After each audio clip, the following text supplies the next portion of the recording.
Welcome to our show. I'm Harry Greenberger. I'm the host for this program and the president of the New Orleans Secular Humanist Association. And those of you who are familiar with our with the humanist position know that we really support the concept of living full, rewarding lives to the best that we can do so, and to help others do the same thing. I have a guest today whose name is Vanessa Gueringer, who is a member of the board of an organization called A Community Voice.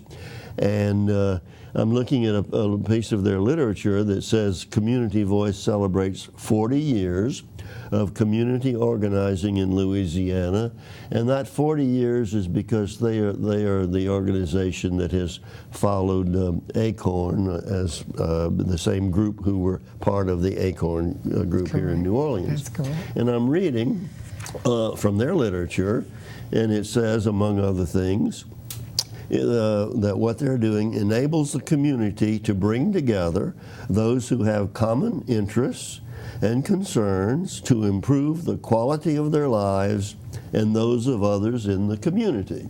And that, of course, is in agreement with what our organization of secular humanists would like to do. Now, we may have different constituencies, but we both want better lives for ourselves and those around us. Yes, so let me just start by asking you, Vanessa, tell us and tell our audience what it is you all do. Well, we're actually the voice of the low to moderate income persons. We focus on those issues that affect their very quality of life, their fairness with regards to city government, state government, just the whole issue around a better way of life, fair and equitable treatment, transparency and accountability in government. You know, so we're that voice of those people who have been disenfranchised for so many years. I was going to ask, when you say that you are supporting fair and equal treatment, you are suggesting that that has not always been there. It has not in this city.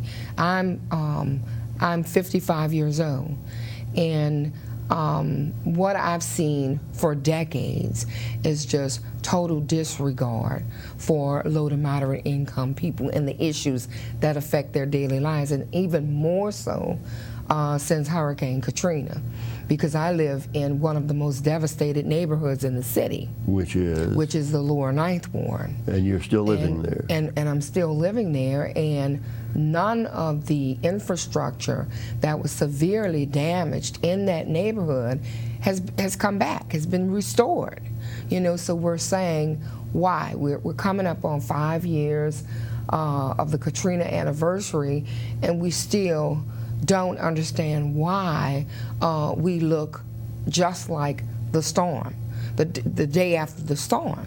Well, I think probably the rest of this country thinks Katrina is yesterday's news, and that our problems have all been addressed, which of course is not the case, because it's not just in the Lower Ninth, but you can drive around every section of the city and see that there is still much to be done.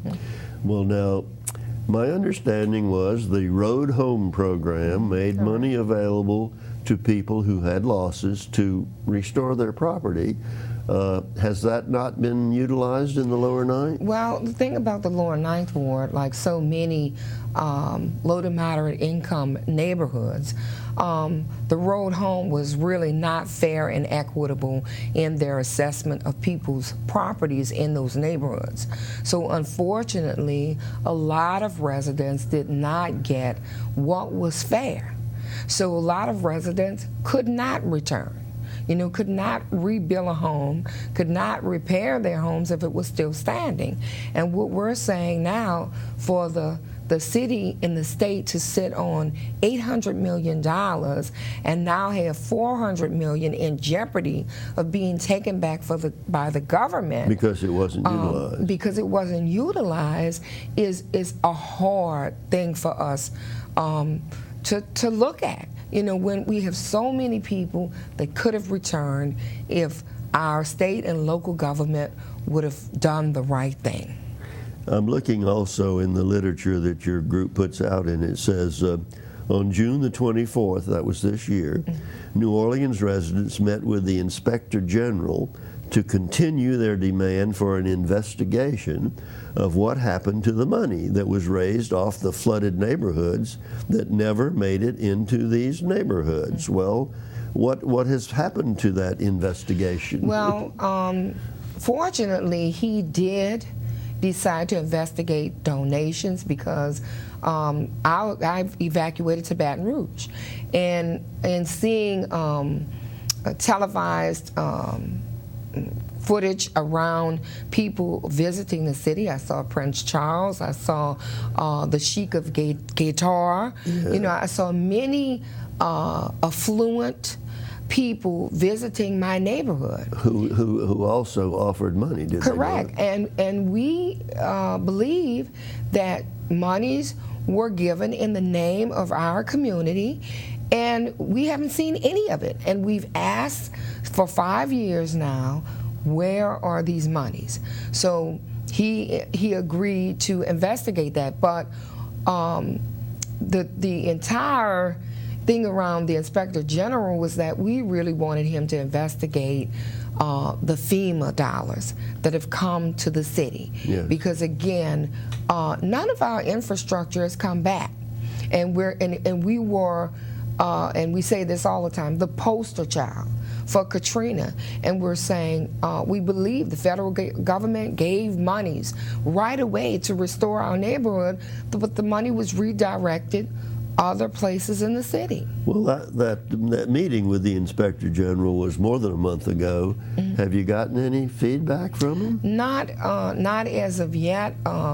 He put a time frame of by the end of the year he would investigate these donations. Well, that sounds like the government. Why rush into anything? Right. And again, we're waiting 5 years here. He's saying at the end of the year, we're saying money's being spent still, and none of it is being directed to our neighborhood. So, time is of the essence.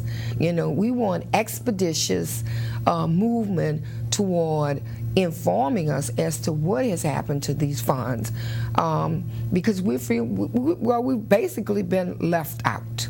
Well, my understanding is that the Road Home people have a lot of leftover funds, and maybe because throughout this whole process they were very stingy in what they were providing to people, and as a result they have this money which I guess could get lost if it hasn't been used for the purpose that it was put there.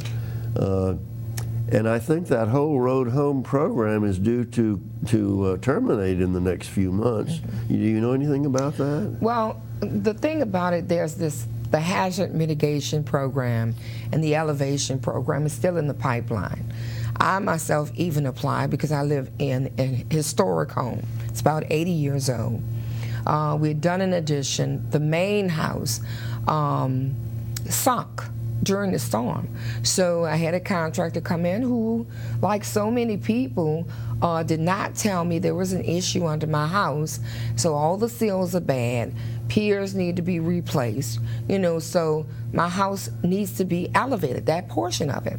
So I'm hopeful that those people that have applied for that hazard mitigation program and the elevation program will get that funding.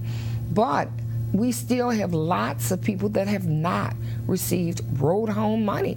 So yes, we are very nervous, about any news that this program is shutting down and those people possibly being left out. Now, the people who have returned to the lower ninth and who are living there, do you have all of the services, whether governmental or otherwise, that gives you a quality of life down there? Well, let's just say I came back in May of '06. We had to fight for certified water, to have trailers put on the north side of our community